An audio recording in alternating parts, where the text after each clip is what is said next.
Peter Doocy squares off with Karine Jean-Pierre regarding Nancy Pelosi's trip. The View say oddball things about God and abortion rights. The Democratic Party wants AOC to be their frontrunner for the 2024 presidential election. And Warner Brothers takes a massive hit. All that and more here on The Bald Brad Show.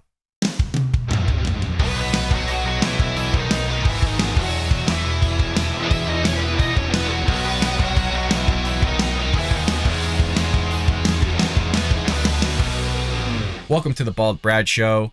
Today is Thursday, August 4th, and as always, I couldn't be happier than to share these fine mornings with all of you, my friends and true American patriots, where we come together as a community, go over the stories of the day, and bring you all the news and information you need to know about. So if you want to join us here at The Bald Brad Show, and heck, we hope that you do, hit that like and subscribe button. If you're over at Rumble, hit the plus and give us a comment down below.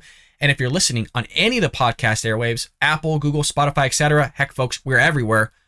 Leave us a lovely 5-star review. Not only would you be supporting conservative, but most importantly, you'd be helping getting conservative thought and ideas out there to new viewers who haven't seen our content or our channel, so your help and support would be greatly appreciated. With that being said, let's jump right into our lead story of the day regarding this whole China-Taiwan debacle with the Speaker of the House, Nancy Pelosi, making a trip over there, pissing the Chinese off, and Joe Biden being soft on the Chinese about everything they're doing. In a nutshell, Taiwan basically is surrounded by the Chinese military at this present moment as they do military drills and operations. Yeah, we all know what it is. It's to show their strength. It's to show how quickly they could invade Taiwan and just, quite frankly, just take it over probably in a weekend. But here's Peter Doocy going up against Karine Jean-Pierre on this issue regarding President Biden and how soft he's being in his messaging about this Taiwan trip. Yeah, Peter. Thanks, Karine. How come Republicans seem more jazzed about Speaker Pelosi's trip than the president? You're going to ask Republicans. Jazz. Well, yeah, I mean... Do they have jazz hands, Peter? Do I have jazz Do hands? they have jazz hands? You said jazz, that they were feeling jazz. We can have our Hill team check. But Mitch McConnell said, I think it's important for the Speaker to go to Taiwan. Lindsey Graham said, the idea of her going is a good thing. Chuck Grassley, I'm sure glad that she went. Is President Biden just worried about hurting Xi's feelings? So you're saying because they said that, then we're not jazzed? Yeah, absolutely. We've been very clear. We've been very clear for, the past week or so, that the Speaker has the right to go to Taiwan. We've said that. Yes, you've been clear that she has the right. But why is it so hard for the president just to say, she's a brave trailblazer, and I think it's great that she went. Like so many others. The president thinks that the Speaker Pelosi is a great trailblazer. Look, Does he think that it was good that she went?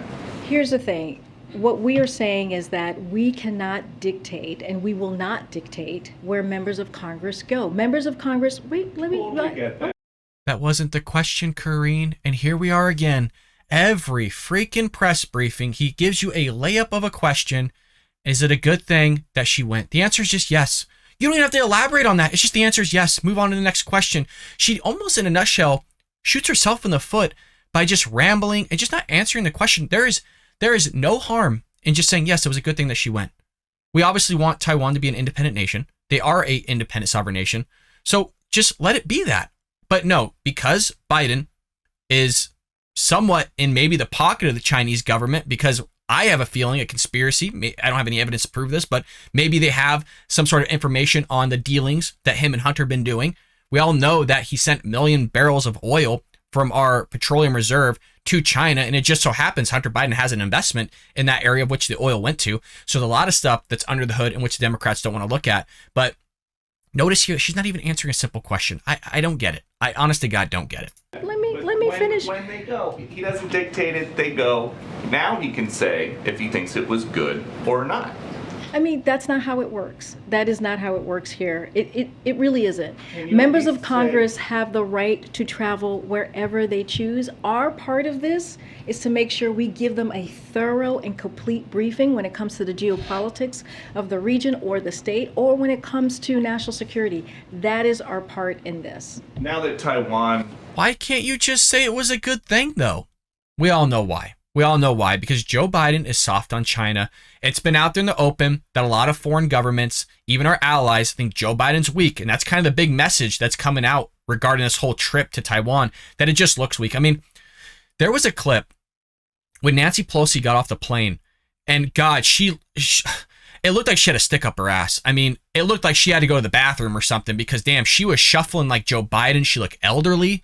She looked like she was confused of where the hell she was at. I mean, I don't know if it was the long flight or what the hell it was, but I mean, these people that are in the Democrat Party, and no wonder they're going to put AOC up as supposedly the front runner for the 2024 bid. And we'll get to that in a moment here for another news segment in today's episode.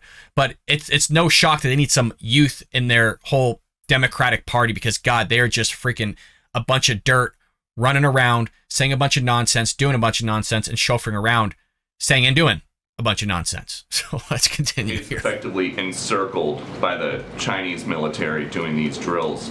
Does the president think that the trip was worth the trouble? Look, I already said this, and I'll just repeat it to you. There's no reason for Beijing to turn this visit, which is consistent with longstanding U.S. policy, into some sort of crisis. There is no reason to do that. We have been very clear. There's no change in our One China policy, which is guided by the Taiwan Relations Act of 1979. That has not changed. And so, look, the United States will not seek and does not want a crisis here. But we are prepared to manage what Beijing chooses to do. It was, again, just like I just said previously, you just need to say yes or no. Pick and choose. Was it a good thing? Was it a bad thing? Was it worth the commotion? Was it worth all the hubbub regarding China moving tanks and moving aircraft carriers? One of the two that they have. I think they actually utilize both of them. But please, just 1 week, Karine, just give us simple answers to simple questions. Remember, who was it? Was it Jen Psaki? No, it was Joe Biden. Didn't Joe Biden call Peter Doocy stupid or something like that? And then the whole thing got with Jen Psaki, and it's just amazing how Karine Jean-Pierre, Jen Psaki, the president of the United States, whoever the Democrat Party is, can't answer simple questions, but they're stupid ones. Unbelievable. It's just story of our lives here, folks, as Americans listen to the Democrat Party trying to freaking answer a simple question. There's a Chinese official who says the U.S. must pay the price for its own mistake, and we mean what we say. When the Chinese threaten the U.S., does the president take them seriously? Again, the United States will not seek and does not want a crisis. We are prepared to manage what Beijing chooses to do. Nothing has changed when it comes to our policies. This was precedent for the speaker to travel to Taiwan. That is nothing new, and it changes absolutely nothing when it comes to our One China policy. I'm going to go to the back. I'm not even going to bother repeating myself. If you're wondering what I was looking for, I was just looking for the answer. That's what I was doing, because at no point did she ever answer the question, and virtually almost any of Peter Doocy questions. She gave us an answer, but an answer that wasn't asked, or from a question that wasn't asked. But the charades continue here, folks, with another clip between another reporter and Karine Jean-Pierre regarding abortion rights. And Karine here says that it was unconstitutional regarding what the Supreme Court did, and kind of an overreach of what they did. It's just, let's just go ahead and watch it, and then we'll detail it out as we go. Of the timing of this executive order, obviously the idea of helping patients who need to travel out of out of whatever state they're living in now to get abortion services, other healthcare services.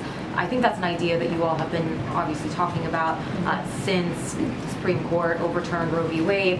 I guess why is this executive order coming out now and directing HHS to consider more actions? Presumably they would have been thinking about this already, right? Well, as you know, the last executive order that we signed, the president signed, was to create a task force. And that task force, one of the reasons it was created is so that it could be streamline our efforts here and our efforts across the agencies to come up with ideas of how to move forward and how to move the best way to really deal with this crisis that's in front of us, and also I think so. That's one part, right? The task force came together. They are putting forth ideas and ways to move forward.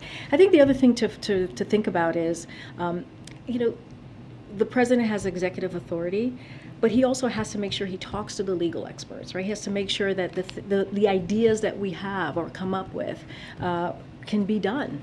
And so that's also a big part of it too. This is still, this is a government, and so there are ways, there are steps and processes that we have to take in order to take actions as big as these.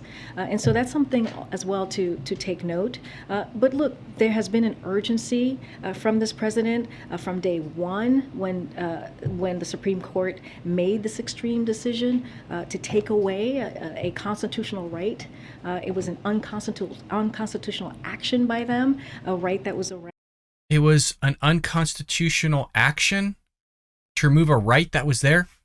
We've talked at length here on the show. We have a lot of new viewers.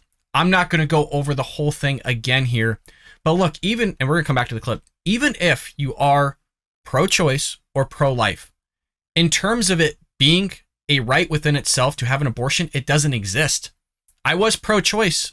After doing a bunch of research, I became pro-life. I was just ignorant. And I think that's what a lot of people on the pro-choice side of the aisle are, is just ignorant on the issue. Look, just forget the whole life of it being a life for a moment. The right never existed.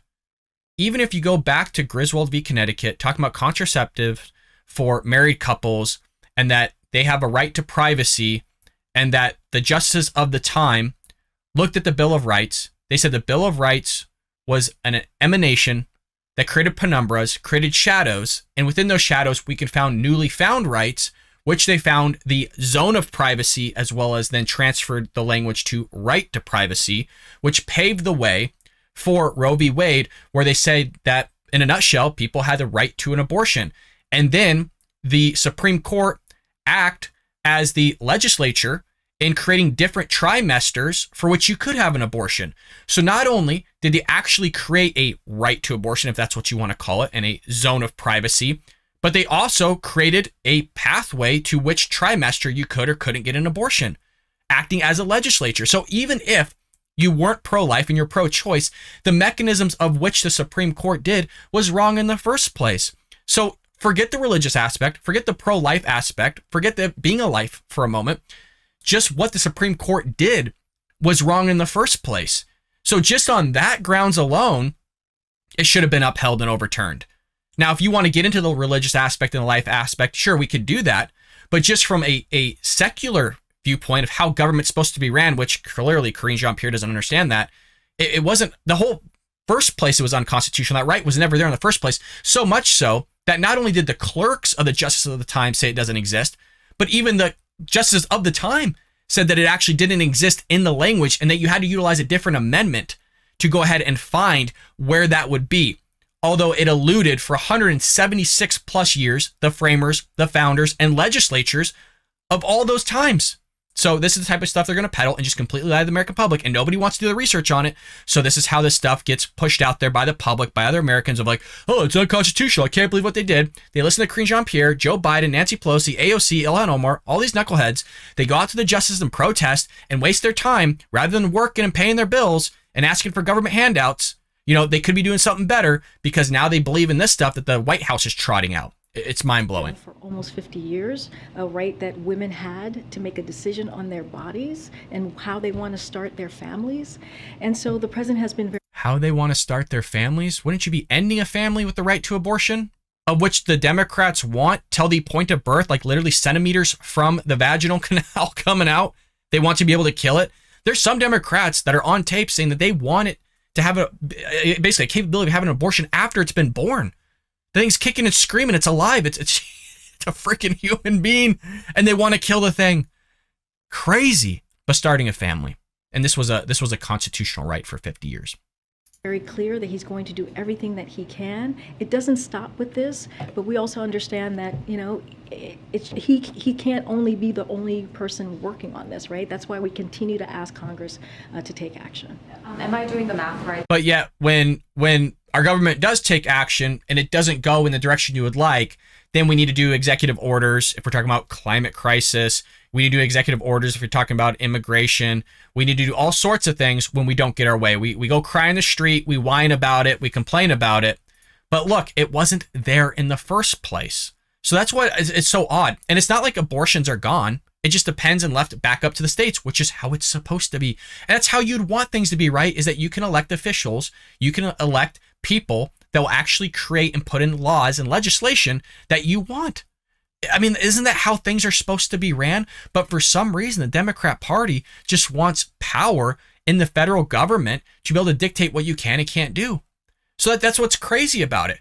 So they're getting upset for the federal government, and in a nutshell, the Supreme Court, dictating what you can and can't do, but yet they want to give the power back to the Supreme Court and the federal government to dictate what you can and can't do, whereas you would just want elected officials to be able to dictate what you can and can't do, because through those elected officials, you would be able to elect somebody that's going to do what you want to do, or elect somebody that's not going to do what the other side doesn't want to do. So I'm baffled, and I think in a nutshell, the core of this comes from a lack of values, a lack of religion, and furthermore, a lack of teaching civics in school. If any of you are aware, civics hasn't been taught in the school system for a very long time. I want to say in upwards of a decade plus.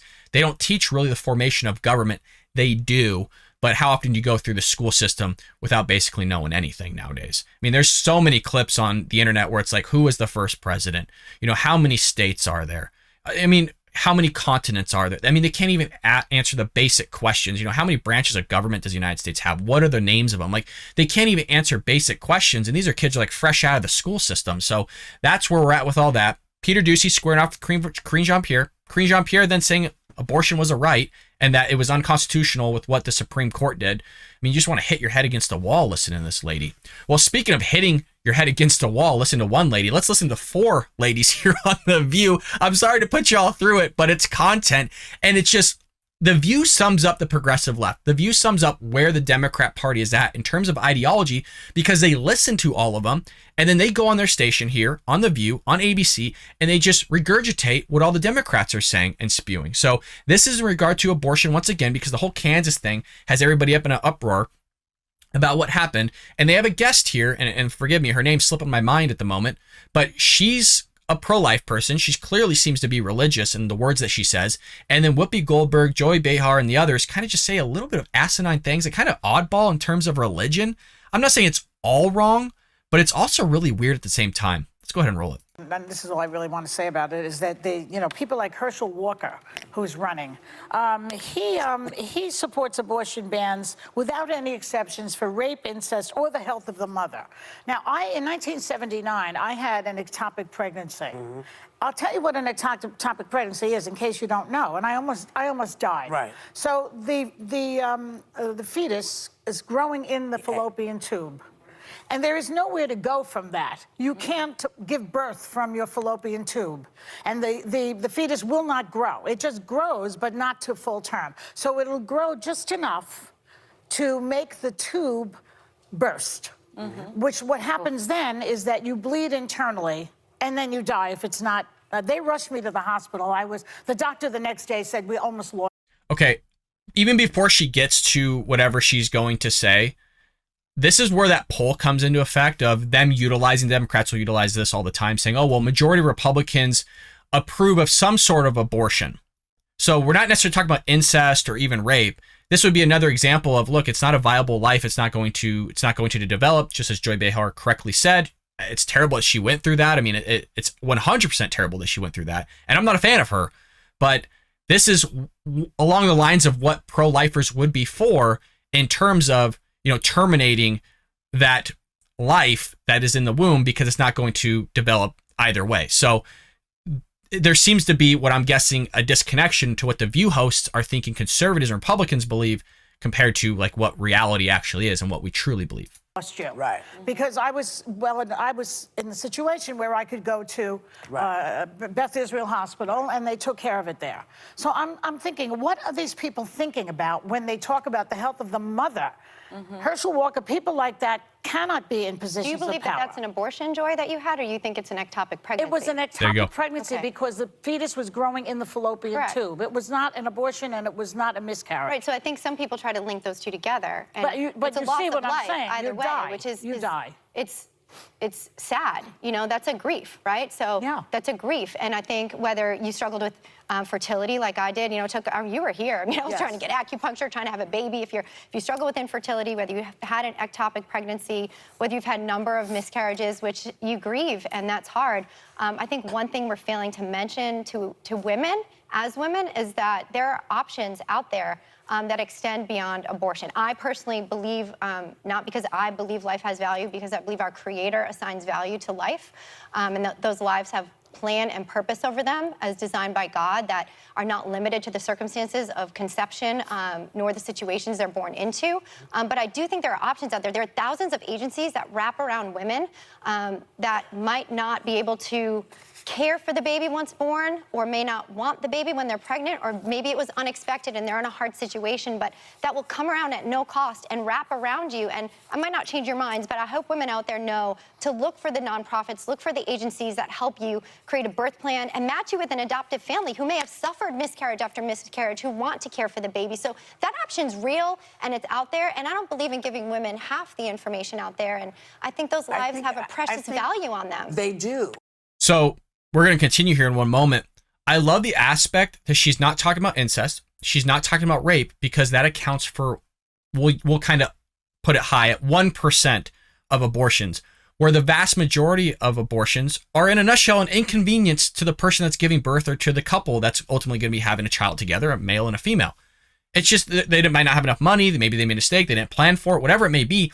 In a nutshell, the vast majority of them, like upwards of 80% plus, depending on the age range, depending on what exactly the circumstance is in a nutshell just an inconvenience for the person. So the route that she's going here of just saying, well, that your inconvenience doesn't remove the fact that this life has a plan that was given by the Creator to go out and execute and actually be able to live out that plan that was provided, again, by the Creator itself. So love the way she's wording this and putting this, and not going after the bait in which Joy Behar placed in terms of ectopic pregnancies, nor the incest, as well as the rape argument in terms of abortions, because again, small percentage, and you can't really lump in the pregnancies that Joy Behar is talking about with kind of the pro-life, even pro-choice argument, really. And as you know, God doesn't make mistakes.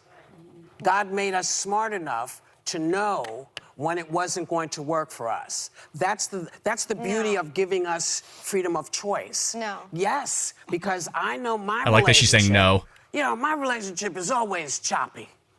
With It's God. always choppy. God? With God, always, because I have a lot of Loves questions. you. You're his favorite. I think. Listen, I have no doubt, but I also know that God made me smart enough to know that if there are alternatives out there that can work for me, I will investigate them. But I also know God said, do unto others as you would have them do unto you. I will not make that decision for anybody. What about the life in the womb? You know, I will say this, that life has a plan and a purpose designed by God. I don't believe there's any circumstance where we should give the death penalty to an innocent life. I love that you feel that And that's way. why I brought this towel. It's great. For all of you, just if you want to say this, because we're not going to agree, but I hope that women out there know that that's option there. Yes. This says, I'd agree with you, but then we'd both be wrong. I like it. And I love you all. And Have a wonderful I say this to you with love in my heart. Listen, I don't ever think that I can make any decision for you and your family that you are not smart enough to make for yourself.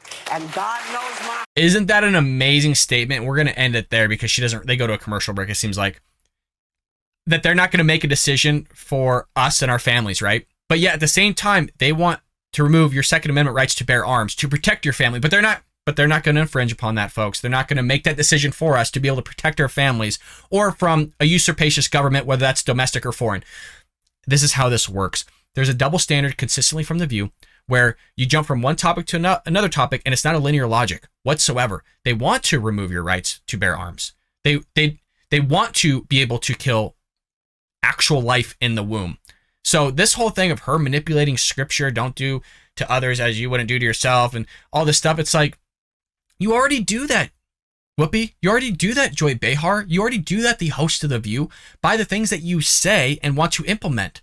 So it's just another thing from The View here that we deal with in terms of them spouting Democrat and progressive left lies and manipulation and just quite falsehoods out there. And thankfully, you had this woman here, Elizabeth Hasselbeck, who's a guest co-host, coming out talking about how that life has a plan and that we shouldn't deviate from that plan because it's inconvenient.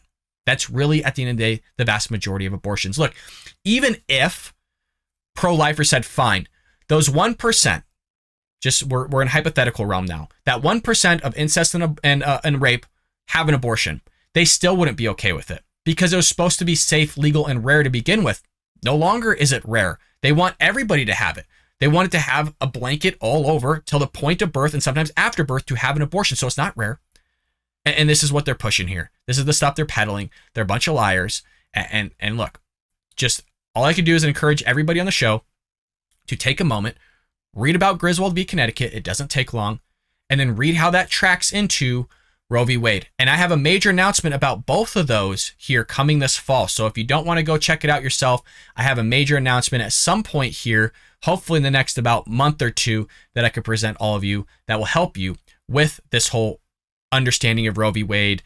Was it a right? Was it not? What are these penumbras? What are they meant to be? How did they come about? All sorts of things. Moving into our next story here, which is just as baffling as the first two, to be honest. Folks, you sitting down for this? Make sure you don't have any water or coffee in your mouth because you're about to spit it out. So supposedly, I can't get this out. I can't believe it. Democrats need AOC to meet this historic moment. Op-ed names Representative AOC as Democrats' best hope in 2024. Oh my God. Like I said, they don't have a deep bench. They're pulling out AOC. Look, I don't use this term lightly, but she's an idiot. She's just not somebody that is presidential material. She's not even a congresswoman material. She just shouldn't be there. She should be back working at the bar where she started. At least she can make drinks. I'm sure she's good at it. But damn, this is what Democrats have. This is all they have. Northern Star Strategies founding partner, Michael Starr Hopkins, has authored an op-ed suggesting that Representative AOC of New York would be the best candidate for Democrats to run in 2024 presidential election. I can't explain to you enough how hard it is to say that sentence without laughing and continually laughing because it's that absurd. Quote, she is a force to be reckoned with. And in 2024, Democrats are going to need her force to reckon with Republicans, Hopkins wrote. And January 6th was a dry run for what we'll see in 2024. Really? I mean, they're so theatrical. They literally, it's like if they're writing fantasy.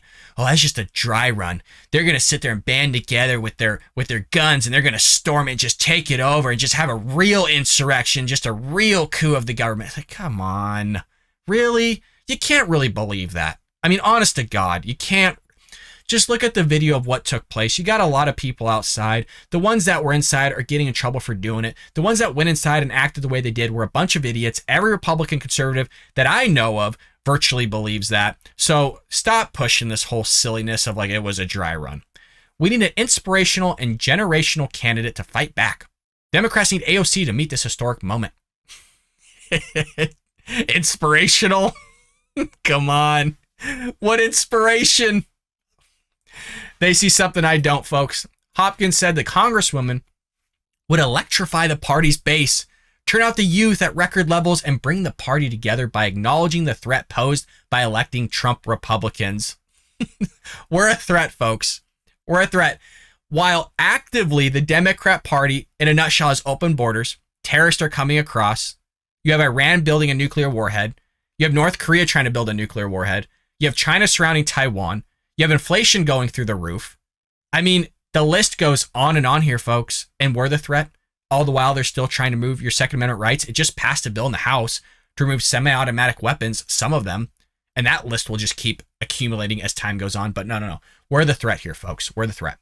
Quote, in the age of social media and quick sound bites, no Democrat is more prepared to embarrass a bully like Donald Trump or Florida Governor Ron DeSantis and return some kushba to the Democrat Party. Look, there is some truth actually to that statement of she could embarrass Donald Trump. Donald Trump is not that quick and witty. I know there's a couple sound bites with him and Hillary Clinton are like, well, you'll be in jail. Like that was a bombshell. That was like a nuke going off, right? That always will resonate with everybody. Well, you'll be in jail. Okay, Hillary. So, but the whole aspect of you're going to embarrass Ron DeSantis would wipe the floor with anybody. It doesn't matter who you put this guy up against. He will wipe the floor with any Democrat that you put in front of that man. Donald Trump, different story. The man's a businessman. He's not a politician. He's not quick. He's not that witty, folks. So there will be no going high when they go low anymore. It appears the only rule is there are no rules. and AOC is ready to enter the cage and fight for a democracy. She's a socialist. She doesn't want a democracy. She says that she does. This is the lady that created the Green New Deal that would cost upwards of $93 trillion. You could take all the money in America and it still wouldn't pay for the damn thing. This is a lady that wanted to level all the houses and rebuild them.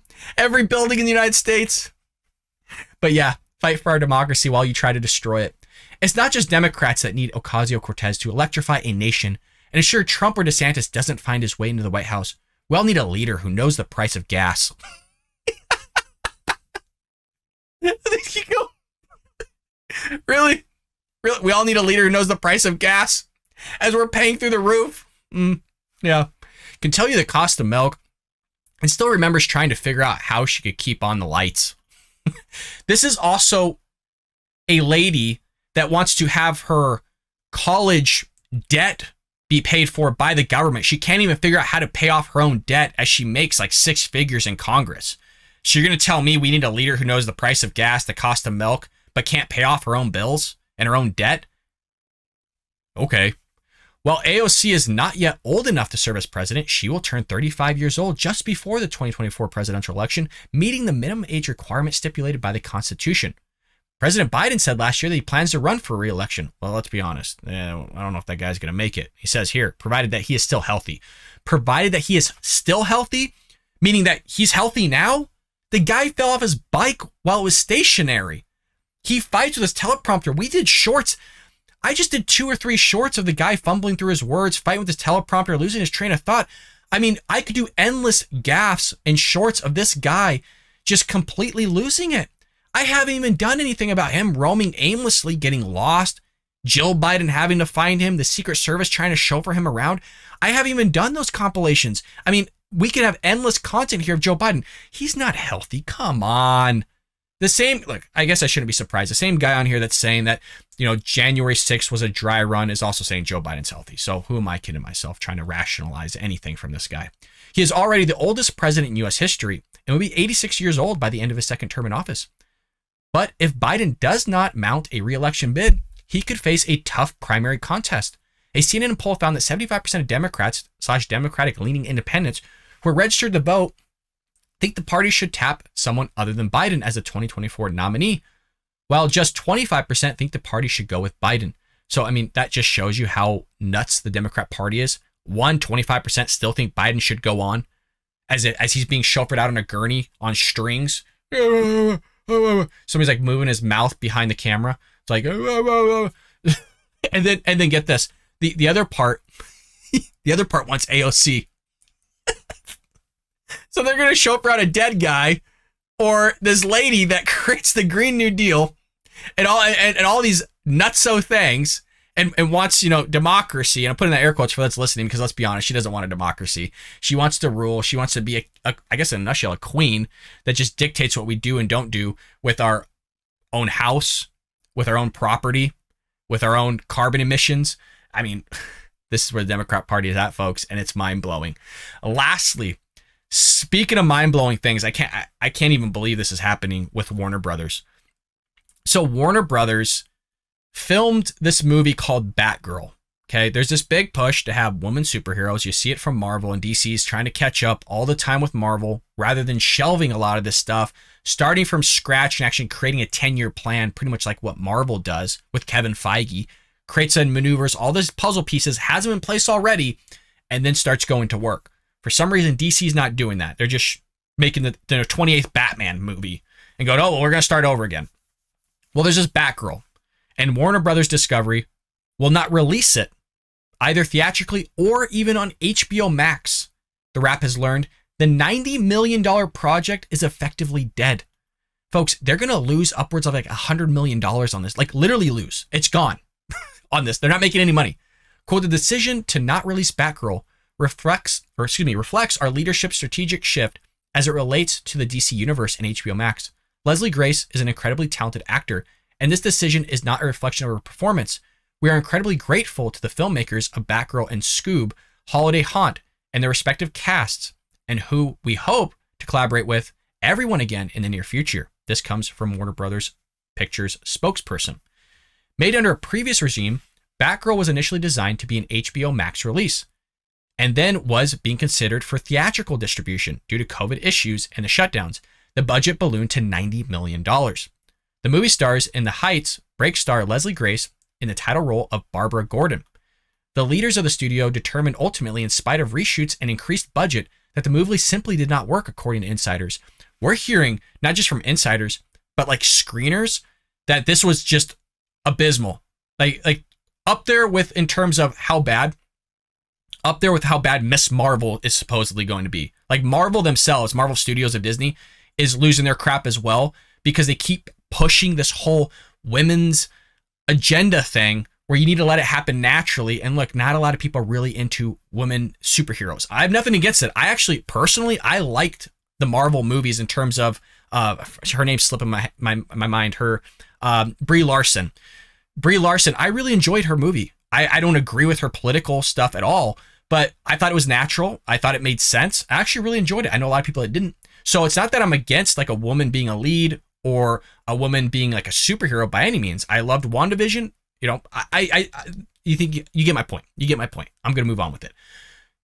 Them pushing this whole thing sometimes doesn't work because you push it so hard and you're pushing it so fast that it just doesn't appease because you create a stupid story that probably doesn't make sense, that's pushing some sort of probably LGBTQ plus agenda that people are so tired of, and now you got to shelve it and lose roughly $90 to $100 million. Bad Boys for Life filmmaking duo directed Batgirl. The film also starred Michael Keaton as Cape Crusader Bruce Wayne / Batman. Last month, you got these directors having great notices for directing the first 2 episodes of Marvel Studios' Miss Marvel. Now you see the connection. So, the Bad Boys for Life, who directed Batgirl, there was praise going to the first 2 episodes of Marvel Studios' Miss Marvel. And Miss Marvel, not so hot. Not so hot.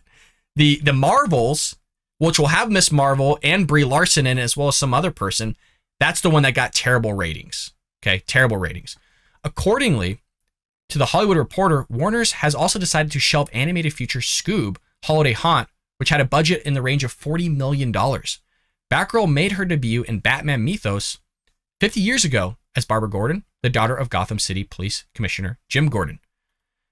Filming initially took place in Scotland from November 2021 to March 2022 and was in post-production. A spokesperson for the studio had no comment. A representative for Grace had no immediate comment as well. Look, you feel bad for this actress because this could, I don't want to say the word blacklist, but this could shelve her as well.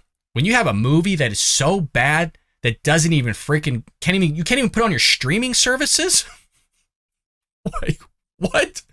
I mean, you're not really paying money. You're just putting it out there for people to see. I mean, they're not even going with that. So how bad does it have to be where you're like, we're not even going to show anybody this thing? That's how bad it is. So Warner Brothers takes a massive hit between that, right? And even if we lowball it, say 90 million plus the 40, right? You're looking at $130 million loss that you're not going to make up. That's gone, that you just threw out the door. And you're going to see Marvel here over at Disney kind of not necessarily in the same realm because they're going to definitely push the movie out. But like I said, the Marvels got some seriously bad ratings. And my theory of it is not only are they pushing the LGBTQ plus agenda, but they're pushing this, pro-woman, that women can just, beat anybody's asses, all these things. Again, I know it's a superhero movie, but some of the stuff is just, it's silly that they do. We saw it with Star Wars, with the little Leia somehow outpacing and outrunning 4 grown adults. Okay, so there's some stuff out there that they're pushing and peddling that's just a little bit of nonsense happening with everything. Well, there you have it, folks. That is all the news I have for you today. There's a bunch of other stuff. If anything catches my eye, I will be sure just to upload a separate video. So if you see something coming out that's different, that's mostly because I want to talk about it at that moment in time. As always, show us some love here at the Bald Brad Show by hitting that like and subscribe button. Really, folks, if you're listening on any of the podcast services, just take a moment to leave us a lovely review. Give it some time. We are trying to grow here, and your help is just a small way that you can contribute to the cause of getting conservative thought out there to new viewers that haven't heard our content, seen our channel, or our podcast. So like I said, your love, support, and help would be greatly appreciated. With that being said, folks, I will see you tomorrow here on The Bald Brad Show.